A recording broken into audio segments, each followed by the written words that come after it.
Bonjour, bonsoir à tous.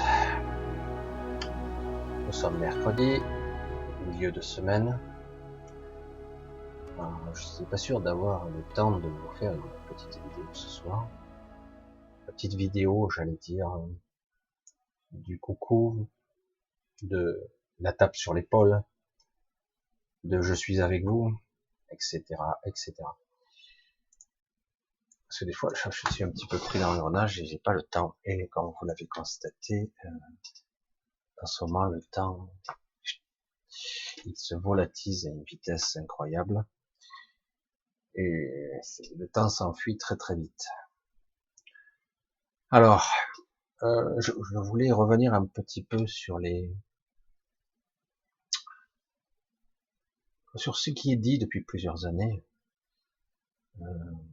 Je sais que je vais à contresens et je sais que j'en dérange quelques-uns et je m'aperçois des bugs cognitifs de chacun, du plateau où c'est impossible à traverser, impossible de raisonner, impossible de croire même l'incroyable, l'invisible, l'improbable, alors que quelque part nous avons été éduqués, conditionnés pour un monde rationnel, tout comme aujourd'hui beaucoup de personnes ne peuvent pas imaginer qu'il y ait quelque chose qui se trame au niveau mondial. Ça paraît impossible, puisque c'est généralisé, c'est donc vrai.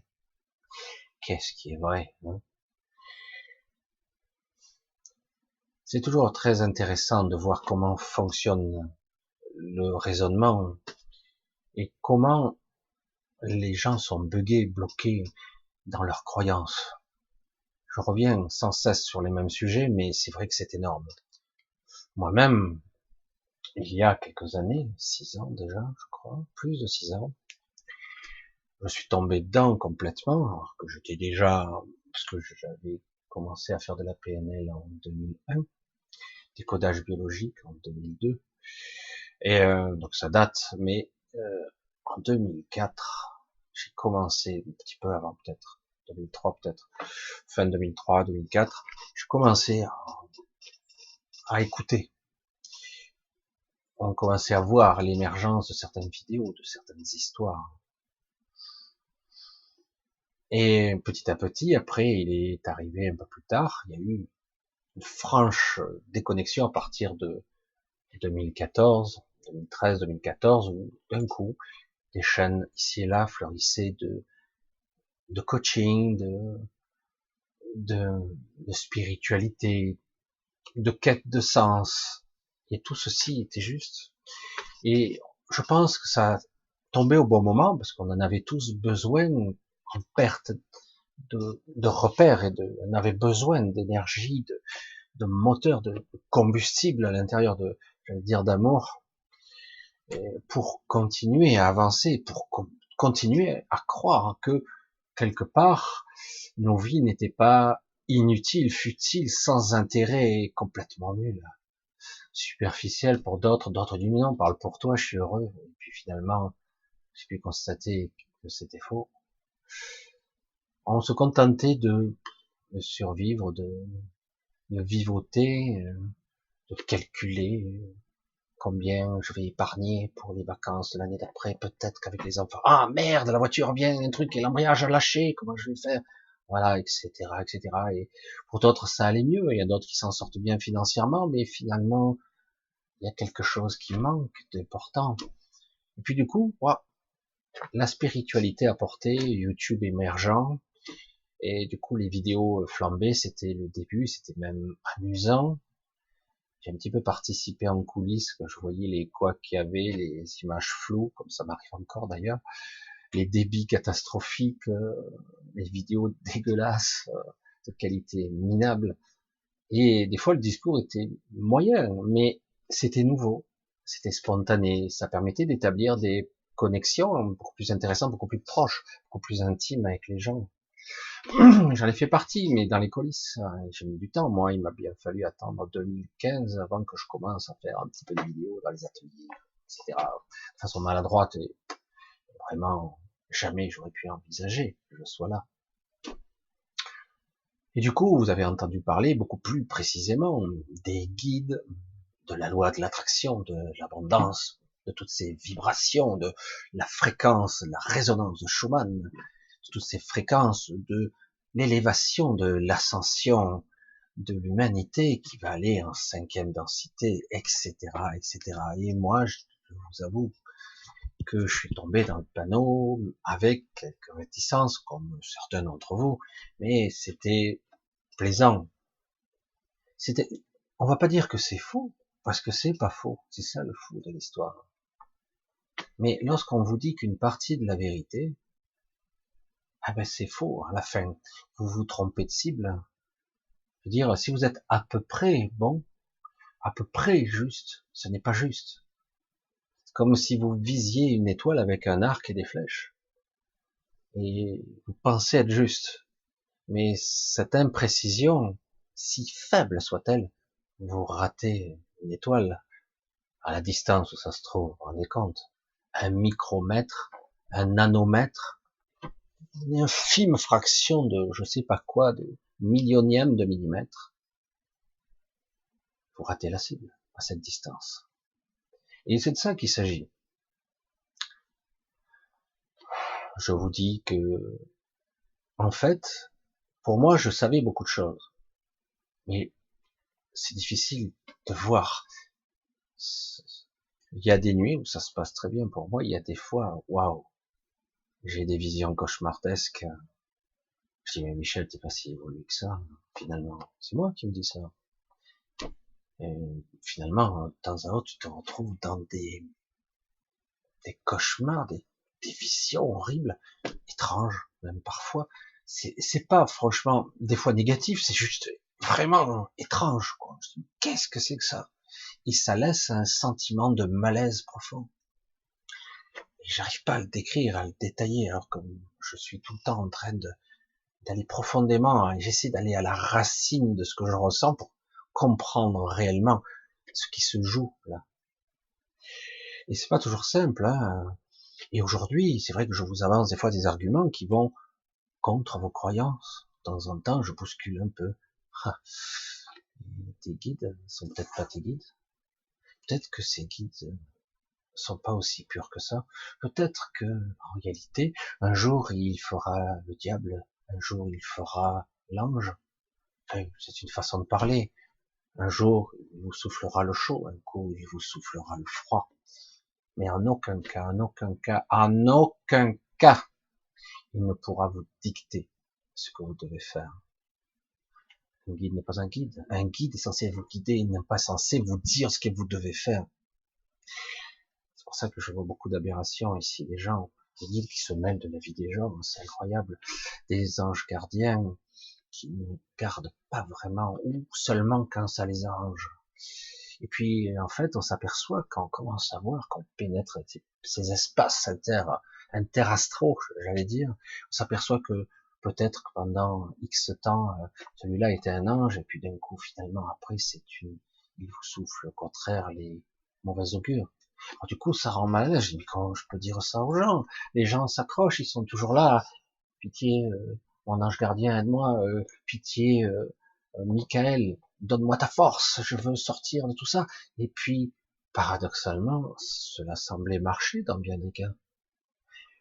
Pas parfaitement, mais ça marchait. Mais comme je le dis souvent, c'est étrange. Il y a souvent une perte d'énergie, quelque chose. Vous avez ça, vous perdez ça. J'ai rencontré des gens qui étaient extraordinaires tellement ils étaient guidés. Et ils allaient très très loin et ils avaient des fois des succès incroyables dans ceux qui réussissaient tellement ils avaient réussi dans la loi de l'attraction.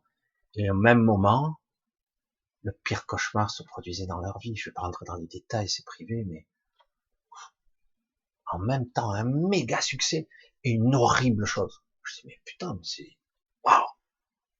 Au même moment où je réussissais, je perdais les gens que j'aime. Au même moment où il se passait ça, il se passait ça. Où j'ai fait ci. J'ai invoqué Michael, Raphaël pour soigner. Et puis, au même moment, je perdais mes parents. Alors c'est pas aussi net que ça. Et parfois c'est beaucoup plus dans les ressentis. Vous avez une patate d'enfer, mais vous avez envie de l'invoquer pour quelqu'un. Donc, je dis, ben, lui il croit pas, mais moi je crois pour deux, donc je vais l'aider. Et du coup, vous êtes là, avec sincérité et ténacité, vous invoquez, vous priez d'une certaine façon, vous invoquez une énergie, et puis finalement, c'est vous qui payez d'une certaine façon pendant 3 semaines qui suivent. Vous êtes dans une mauvaise passe, il n'y a rien qui marche, vous vous levez pas bien, vous êtes presque patraque, vous avez des mauvaises nouvelles qui tombent partout. Qu'est-ce que c'est que ça? Alors, c'est pas aussi systématique, c'est pas aussi précis que ça. Mais il y a souvent cet échange comme un équilibre ou un déséquilibre. Tout doit se rétablir. Et c'est pour ça que souvent, je vous dis, eh ben, c'est très difficile d'échapper à l'astral. Pendant longtemps, on me disait, mais non, l'astral, c'est ici. Ça rentrait là, ça ressortait là. Et j'entendais, hein. Et du coup, moi, et en fait, j'entendais l'argument, mais pour moi, c'était les nuits que je sortais dans l'astral. Au début, je pouvais être dans l'onirique, dans la pédagogie, dans des états de conscience modifiés, et puis petit à petit, je pouvais bifurquer en astral. Parfois, je passais directement dans l'astral, d'une relaxation, d'un état particulier. J'étais comme dans une sortie de corps. Puis hop, je me retrouvais très vite dans l'appartement de mes parents. Hop, je me téléportais en quelque sorte. Puis je sentais, c'était génial. La définition augmentait, je sentais que mon état de présence se renforçait. C'était génial. J'ai dit, c'est là que je suis dans l'astral. Ça y est, je sors. Ça y est, je peux y aller. Puis, au bout d'un moment, il y a eu une rencontre assez étonnante que je ne connaissais pas au début. La rencontre avec un des 6. Mais je ne savais pas, il était très mystérieux. À la fois, euh, il voulait m'aider, mais je savais pas pourquoi, mais en fait, et en même temps, il était froid et distant, pas d'émotionnel. Alors, je dis, qu'est-ce qu'il me veut, ce type? Et finalement, je m'apercevais, et il me rentrait, il me présentait des choses, il me montrait des événements. Je trouvais ça passionnant, c'était très intéressant, je l'accompagnais, il me guidait quelque part, mais c'était pas un guide, hein, évidemment, puisque c'est un des 6. Puis j'en ai rencontré un autre, 2, en fait. Après, je les ai rencontrés tous les 6, ils sont là. Mais je me suis aperçu qu'au bout d'un moment, au début, je les voyais pas tels qu'ils étaient réellement, parce que la forme n'existe pas. C'est quelque part, ils ont pris une forme pour moi, parce qu'ils n'ont pas de forme. Ils sont dans le réseau de conscience. Donc petit à petit, et après, au bout d'un moment, presque solennellement, mais Michel, tu ne vas pas chaque nuit dans l'astral. Mais si, on sort, tout le monde sort dans l'astral chaque nuit. J'ai même dit ça dans mes vidéos. Michel, tu le sais. Quoi? Tu ne sors pas, tu ne vas pas dans l'astral, tu y es déjà. Ah, oui, oui, oui, je sais. Ah ouais. Ah, donc je ne vais pas d'un état à un autre. Si, c'est un état de conscience qui change, mais seulement, vu que ton état de conscience change, ta perception change, ton regard change, ta vision change. Mais en réalité, tu es toujours au même endroit, tout est là, hein. Tout est là, en fait. Tout se superpose. C'est la seule différence, c'est qu'avec cet état de conscience, tu ne peux pas voir, tu ne peux pas être dans un certain état. C'est seulement lorsque tu, entre guillemets, te t'incorpores que tu arrives à voir et à te souvenir parfois, pas toujours. Alors, du coup, j'ai commencé à comprendre. Je dis, mais, pourtant, je le savais, mais je percutais pas. En fait, on est dans l'astral tout le temps. En fait, lorsque je crée des remous ici, dans l'émotionnel, dans la colère, dans les sentiments forts, je crée des remous dans l'astral, puisque je suis dans l'astral. Ici, déjà. Alors, du coup, j'ai dit, mais on astralise tout le temps, alors. On génère l'astral. Moi, on me disait en 2012, mais Michel, arrête. En 2012, on me disait, mais depuis 2012, c'est fini. Il n'y a plus de karma. Michel, mais arrête. Depuis 2012, c'est bon, l'astral a été nettoyé. Et l'astral, c'est nous qui le nourrissons par nos aspirations, nos rêves, nos prières. Nous le nourrissons, nous l'alimentons. Ça crée une sorte de truc bizarre qui entre l'égrégore et quelque chose qui prend forme, mais qui peut changer de forme à tout moment. Alors selon les états, c'est très malsain. Et à d'autres états, c'est même beau aussi. Parce que nous sommes pétris de cette polarisation, de cette dualité. Je dis waouh. Alors il faut poser ça et le digérer comme information parce que c'est simple. Mais est-ce que je l'ai intégré? Est-ce que je l'ai compris? Du coup, waouh. Donc comment je fais pour vivre, être, penser, exister sans astraliser? Comment je fais? Puis tous ces gens qui invoquent les guides, etc. Putain merde, selon comment ils passent, il y a une distorsion. On n'alimente pas la bonne cible, on nourrit l'astral, on fait gonfler encore. Et ce même astral peut se retourner contre nous dans le réseau de conscience, dans cette pseudo-réalité. Mal à la tête, comment je vais faire ça? Comment faire pour gérer? Et puis, petit à petit, j'ai vu l'émergence de gens, j'ai commencé à m'orienter automatiquement vers les gens qui pensaient, non, qui étaient dans la non-pensée. Non-pensée, mais on m'a toujours dit qu'il était impossible de ne pas penser. Et puis finalement, lorsque on arrête de jouer les victimes, les bourreaux, ou les dominateurs, ou les matous-vus, qu'importe, tous les rôles qu'on peut jouer avec l'ego, quand on cesse de faire ça, de se culpabiliser même, de se flageller ou de s'auto-dénigrer, quand on cesse toute activité et qu'on reste juste en état de présence, la méditation, on revient encore, mais c'est pas ça.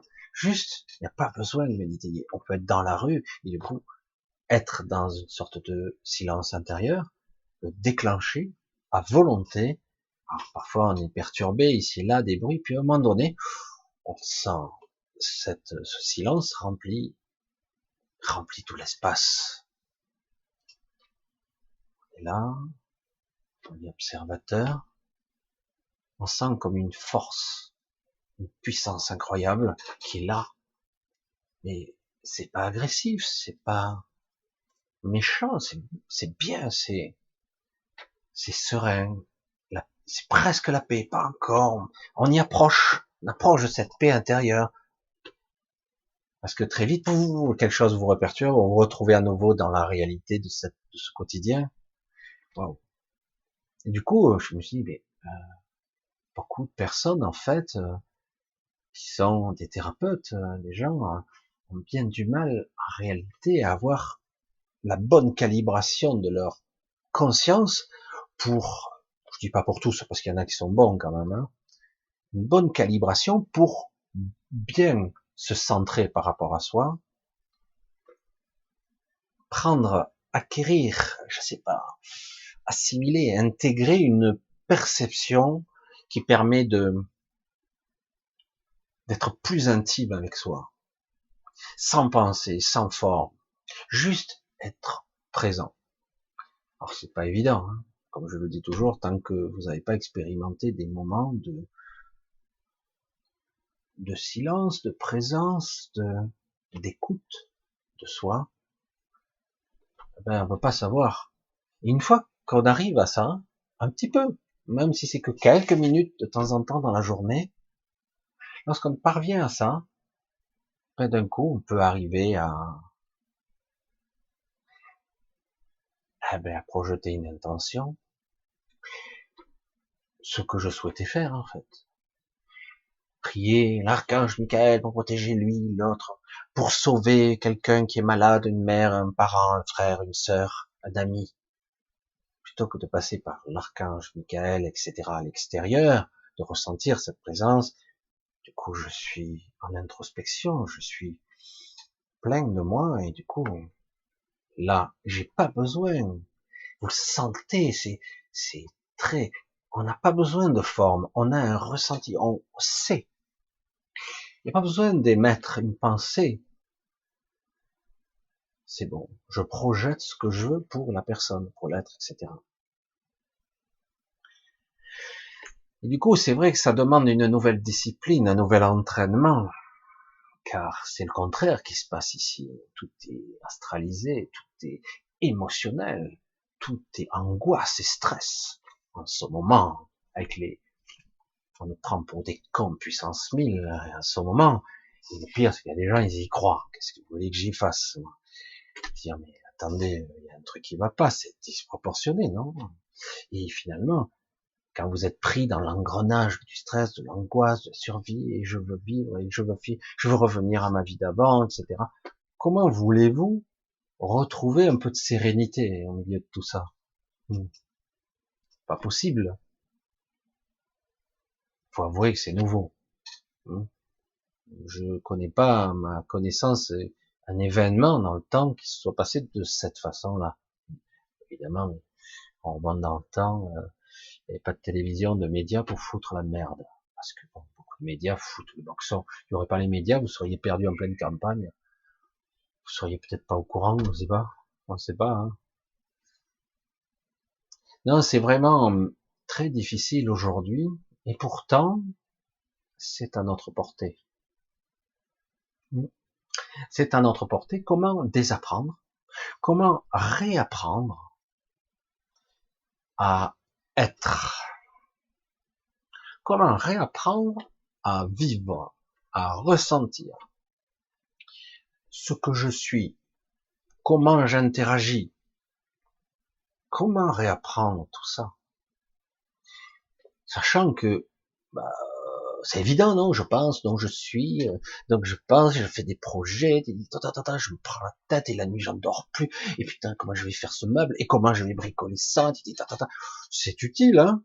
Mais à part que ça devrait être classé entre guillemets sous votre contrôle, classé, rangé, répertorié et utilisé sous votre contrôle, sous votre surveillance, votre vigilance. Mais c'est pas le cas. Ça vous assaille, ça vous obsède. C'est l'événement qui vous prend, et non pas vous qui prenez l'événement, qui le contrôlez. C'est l'inverse. Tout est inversé ici. L'ego prend le contrôle, le petit mental vous fait tordre le cerveau dans tous les sens, vous êtes mal dans votre peau, vous souffrez, vous êtes tous angoissés, tous stressés, écœurés, certains colériques, d'autres dévorés par une forme de tristesse et de frustration, parce qu'ils ne savent pas comment agir, ils ne savent même plus, parce que voilà, on n'a pas appris et qu'on risque pas de nous apprendre. Vos parents ne savaient pas, nos grands-parents, certains avaient des valeurs peut-être plus proches d'un certain ordre naturel, et ça se perd. Hein. Donc oui, j'ai tendance à être un petit peu à contre-courant en ce moment. C'est pas tout à fait le cas, parce que tout ça, ça existe. Mais il faut savoir, dans certains cas, l'utiliser, en sachant qu'il y a un prix à payer, toujours. Toujours. Par contre, si j'utilise le moins possible l'astral, que j'essaie de purifier mon canal à l'intérieur de moi, j'essaie de l'améliorer, de l'affiner, ça prend du temps pour l'affiner, des années parfois, qu'est-ce qu'il faut faire? Pour certains, ça sera plus rapide, pour d'autres, ça sera plus lent. Puis à un moment donné, j'ai une connexion, ça y est, je l'ai. Elle est là. Et du coup, parfois c'est en dichotomie complète avec waouh, je sens ce qu'il faut faire et oh, presque c'est dur quoi. Waouh, ça va en décalage complet avec ma vie de tous les jours. Alors là, c'est pas de la guidance. Pourtant, je pourrais me dire, oh, putain, le guide, il me fait chier. Il me dit, mais c'est pas une guidance, c'est autre chose. C'est mon ajusteur qui me parle. Il m'envoie la bonne fréquence, il m'envoie le bon signal. Non, non, non. Essaye ça. Voilà, tu prends pour un con, hein. C'est pas possible. Puis, ça oui. Mais tu vois pourquoi t'as réagi comme ça? Il y a toujours une raison. Ah ouais, j'ai réagi. Pas agi. J'ai pas observé. J'ai réagi. Donc j'ai agi de façon instinctive. J'ai encore ma part animale, ma frustration, mes peurs, toutes mes programmations qui ont surgi en surface, bouf, qui m'ont sauté à la gorge. Et du coup, j'ai surréagi. Colère, frustration. Je dis oui, putain, c'est pas vrai. Je dis mais comment on fait? Ça doit être dur. C'est comme un instinct, c'est comme un réflexe. On est tous comme ça. Hein. Et parfois on le regrette. Des fois on s'observe en train de faire les choses. Je dis, tiens, à côté de tes pompes, c'est pire là, tout ce que tu fais, ça sert à rien. Mais on le fait quand même. On n'écoute pas. Certains me disent, ah, ma petite voix me l'avait dit pourtant, mais j'ai pas obéi. Aujourd'hui, on va mettre un petit peu, on va y aller tout doucement, essayer de comprendre. Il s'agit pas de toujours pareil, hein. C'est pas le tout ou rien. C'est C'est pas mauvais. Ce qu'il y a, c'est qu'il faut arriver à le conscientiser, faire les choses comme il faut. Arriver presque, je veux prier, ok, tu te mets dans un état particulier pour prier. Tu es croyant, pas de problème. Tu veux utiliser cette connexion-là, ce channeling quelque part, tu veux te connecter, mais passe par ton intériorité. Tu vas voir que ça n'aura pas du tout la même couleur, la même profondeur. Ça doit vraiment, il faut vraiment visualiser, même si c'est un petit peu astralisé, mais quelque part visualiser que c'est pas quelque chose à l'extérieur de moi que je dois faire. C'est vraiment par l'intérieur. Je le dis 50 fois, mais j'enfonce le clou un peu plus profond parce qu'autrement, la demande est faussée et c'est tellement facile. Vous avez quelque chose, vous priez, vous méditez, vous demandez, vous invoquez une énergie, l'énergie de la source. La source est partout, elle vous coule au travers de toute façon, elle vous passe au travers. Et donc, quelque part, c'est ça. Donc, au final, vous devez vous laisser. Alors la question, c'est comment savoir quand c'est vrai, authentique. Je dois me laisser traverser et parfois, je ne dois pas me laisser traverser parce que quelque part, c'est une énergie de l'astral, presque entité moribonde. Et ça s'apprend avec le temps. C'est évident. Mais après, il faut du temps pour arriver à discerner la subtilité. Au début, ça semble subtil comme différent, et après, c'est une évidence. Je veux dire, si on te crie dehors, on t'appelle ton prénom, et que si on te téléphone, tu sens la différence. C'est pas la même. Je dis ben oui, je sais, mais quand même, c'est évident. Ou si tu rêves, certains le perdent ce sens-là. Ou si tu penses que c'est vrai, que tu hallucines, c'est pas toujours évident de discerner les états de conscience, hein, la subtilité, le ressenti. Dire ça, ça me semble juste, mais pourtant tous les psychologues, psychiatres, psychanalystes et compagnie vont vous dire, bah, ça c'est quelque chose que l'inconscient va te révéler pour te libérer, etc. Qu'importe la signification, un traumatisme, etc., etc. C'est la culpabilité qui réémerge sous cette forme de. Alors c'est beau, beaucoup de thérapeutes vous sortent toutes leurs théories, ils ont appris pendant des années, ça fonctionne tant bien que mal, mais en réalité, croyez-moi, on est bien loin d'avoir analysé toute la psyché, toute la structure, dans tout son éventail de niveaux de conscience, d'inconscience, de connaissance, de croyance. C'est incommensurable. Dire qu'un médecin sait, je dis, c'est ce qu'il a appris. Mais après, s'il vivait peut-être 200 ou 300 ans, là, je respect. S'il était resté dans la même discipline.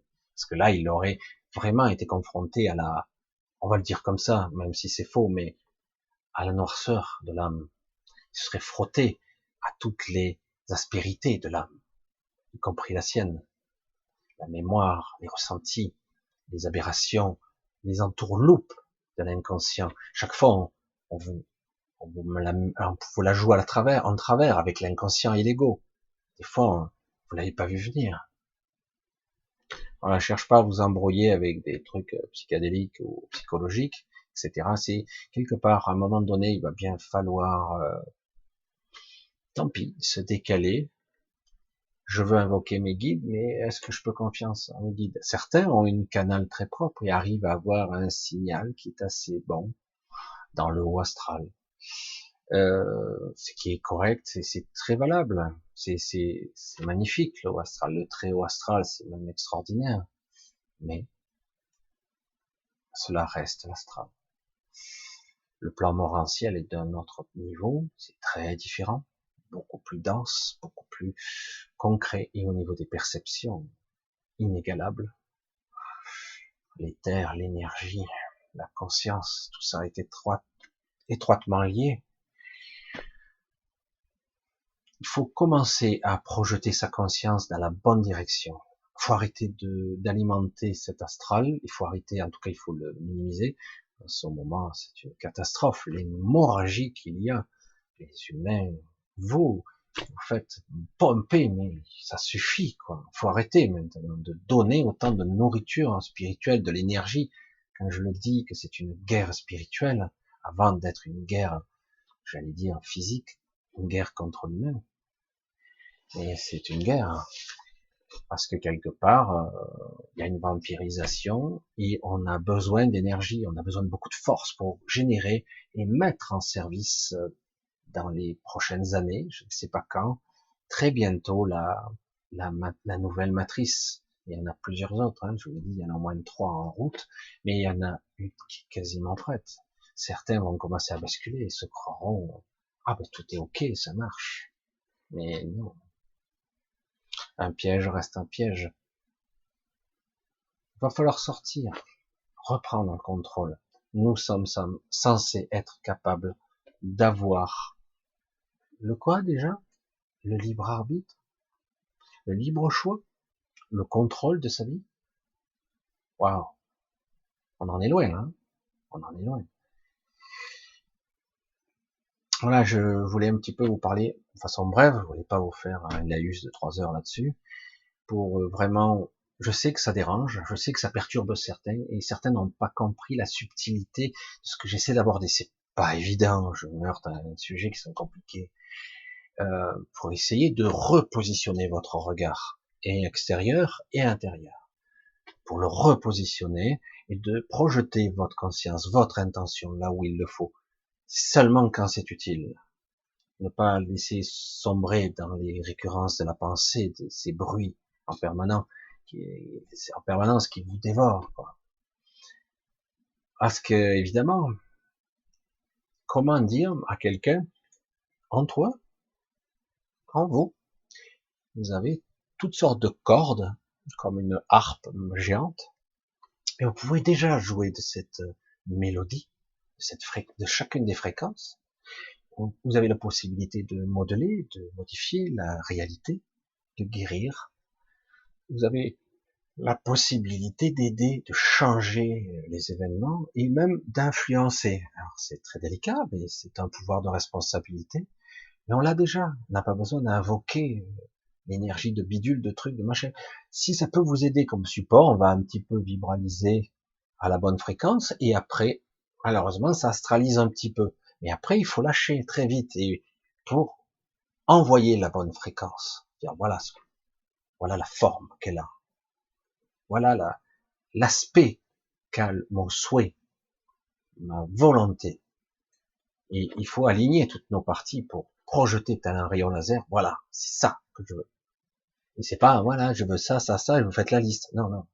C'est sous une forme beaucoup plus subtile qu'il faut apprendre à appréhender. C'est beaucoup plus complexe. Mais il faut atteindre. Ça atteint sa cible à tous les coups. Allez. C'était je l'ai pas dit, je l'ai pensé très fort, les délires du soir de Michel Ribes, et d'essayer de vous faire expliquer l'inexplicable, vous faire comprendre l'intangible, l'invisible, l'aberrant, la subtilité des consciences, de ce que nous sommes et de comment nous interagissons avec les réalités. Hein, comment arriver à faire comprendre tout ça, pas simple. Mais je désespère pas que petit à petit, détail par détail, chacun y trouvera sa petite clé, son petit détail qui pourra l'aider un peu plus et un peu plus. Ah ouais, mais attends, ouais, ça y est, ah, putain, je l'ai perdu. Ah, ça y est, je l'ai retrouvé. Ah, parce que c'est très intime. Chacun doit l'expérimenter. Allez, je vous embrasse tous. Je vous dis à samedi. Je remercie tous ceux qui m'aident, qui me soutiennent. Vraiment, je vous embrasse tous. J'ai vu que certains utilisaient maintenant un petit peu le RIB, parce que certains détestent PayPal, ce que je peux comprendre, parce que bon, l'internet, c'est ce que ça vaut. Bon, c'est difficile d'y échapper aujourd'hui. Donc, je vous ai vu. N'hésitez pas, je vous lis tous, je réponds pas tous instantanément, parce qu'il y en a un paquet, tous ceux qui m'aident, de me laisser un petit mot. Il y a aussi le mail, je crois en dessous, je le mettrai encore. C'est en dessous les vidéos, hein, toujours. Bon, je vous lis, je réponds pas tout de suite, des fois je réponds pas, des fois je vous ai perdu. Je suis toujours un peu désorganisé, mais je pense à vous. Il n'y a aucun souci là-dessus. Je vous embrasse. Je vous dis, accrochez-vous. Tenez bon cap. C'est pas sympa en ce moment. C'est très étrange. On a du mal à croire. Mais je suis un cauchemar ou quoi? C'est bizarre. Non, on a du mal à croire que c'est réel. On ne veut pas admettre certaines choses. Mais ça doit en passer par là, une prise de conscience. Je trouve que c'est très bien quelque part. Allez, je vous fais un gros bisou. Je vous dis à samedi. Je l'ai déjà dit, mais je vous le répète. Allez, à plus.